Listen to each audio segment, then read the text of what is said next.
আসসালামু আলাইকুম এভরিওয়ান। বাইরে মোমো খাওয়া ভুলে যাবেন, মাত্র কয়েকটি উপকরণে তৈরি করুন সুস্বাদু চিকেন মোমো। একবার এভাবে চিকেন মোমো বানালে বারবার খেতে মন চাইবে। আর আশা করি পুরো ভিডিওটা দেখবেন স্কিপ না করে, তাহলেই আপনার মোমোটা হবে পারফেক্ট রেস্টুরেন্টের মতো।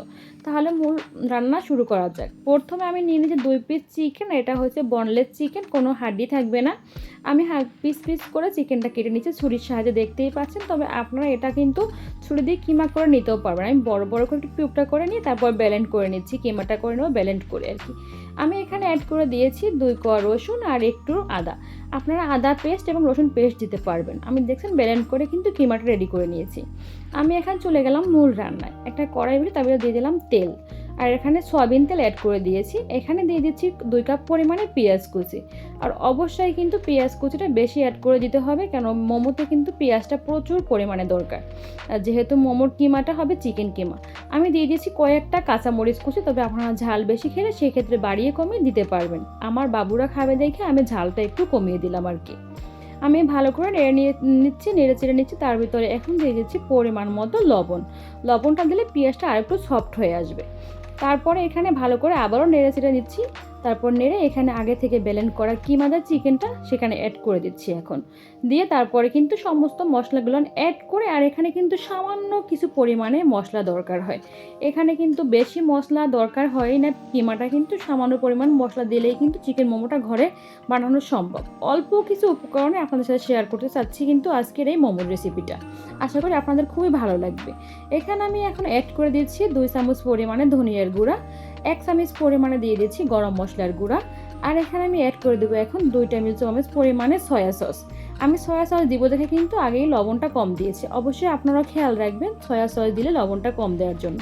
এখন অনবরত ভালো করে নাড়তে হবে। নাড়তে নাড়তে এটাকে খুন্তির সাহায্যে কেটে কেটে কুচি কুচি করে দিতে হবে, তাহলে কিমাটা ঝরঝরে হয়ে যাবে। আর এখানে দেখবেন যখন পানিটা একদম শুকিয়ে যাবে তখন কিন্তু রেডি হয়ে যাবে আপনার এই চিকেনের পুরটা। দেখতে পাচ্ছেন কতটা ঝরঝরে হয়ে গেছে, আর পানিটা কিন্তু একদম শুকিয়ে গেছে। আমার কিমাটা কিন্তু অলরেডি রেডি হয়ে গেছে। আমি এখন যাব আটার একটা ডো বানাবো মোমোর খামির জন্য। আমি প্রথমে নিয়ে নিচ্ছি এখানে প্রায় 400 গ্রাম পরিমাণে আটা। তবে আপনারা ময়দা নিতেও পারবেন, তবে আটা থেকেও সম্ভব বানানো কিন্তু মোমোটা।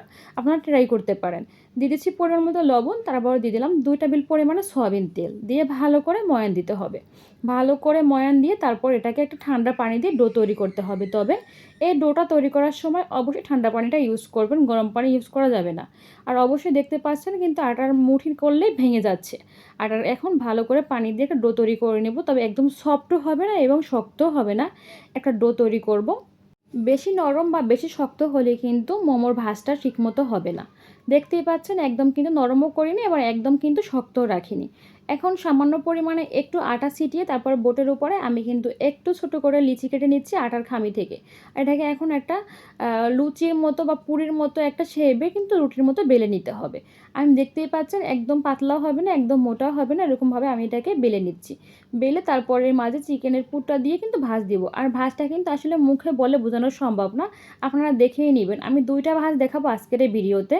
আর আপনারাও পারবেন, খুবই সহজভাবে যদি আপনারা দিতে চান সেক্ষেত্রে কিন্তু এই 2টা ভাঁজই দিতে পারবেন। দেখতেই পাচ্ছেন আমি কিন্তু সুন্দর একটা ভাঁজ দিয়ে নিয়েছি। এইটা আমি এরকম বানাবো কিছু, আর অন্য একটা ডিজাইন বানাবো সেটা শেয়ার করবো আপনাদের সাথে। দেখতেই পাচ্ছেন আমি কিন্তু অনেকগুলো বানিয়ে নিয়েছি অলরেডি একই শেপে।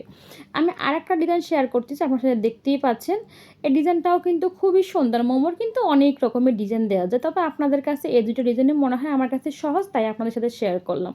দেখতেই পাচ্ছেন আমি কিন্তু 2 রকমেরভাবে মোমোর ডিজাইনটা করে নিয়েছি। এখন আমি এটাকে সেদ্ধ করে নেব। একটা রাইস কুকারে পানি দিয়ে তারপর রাইস কুকারের যে একটা ছিদ্র থাকে ঢাকনা সেটার ভিতরে দিয়ে দিয়েছি। আর অবশ্যই একটু তেল ব্রাশ করে নেবেন এই ছিদ্র ঢাকনাটার উপরে, না হলে কিন্তু মোমোগুলো লেগে যাবে, উঠবে না। আমি ঢাকা দিয়ে ভালো করে সিদ্ধ করে নিয়েছি। এখানে কিন্তু মাত্র 3 থেকে 4 মিনিটে সেদ্ধ হয়ে যায় মোমোটা। আমি দেখতেই পাচ্ছি মোমো সেদ্ধ হয়ে গেছে। এখন একটা প্লেটে তুলে নিচ্ছি, আপনার সাথে দেখাচ্ছি পরিবেশন করে। আর এই মোমোটা কিন্তু ফেটে যায়নি। আমার রেসিপি ফলো করে যদি আপনিও মোমো বানান তাহলে আপনারটাও পারফেক্ট হবে। যেমন সফট তেমন কিন্তু দেখতেও সুন্দর। আর এই রেসিপি ফলো করে অবশ্যই একবার হলেও ট্রাই করবেন। আমার ভিডিও ভালো লাগলে লাইক কমেন্ট শেয়ার করে পাশে থাকবেন। ধন্যবাদ। আর চিকেনের ভরপুর কিন্তু কিমা দেওয়া ভিতরে, দেখতেই পাচ্ছেন। আর একবার হলেও বানাবেন, অবশ্যই কমেন্ট করতে ভুলবেন না কেমন লাগছে আমার ভিডিওটা। আল্লাহ হাফেজ, ধন্যবাদ সবাইকে।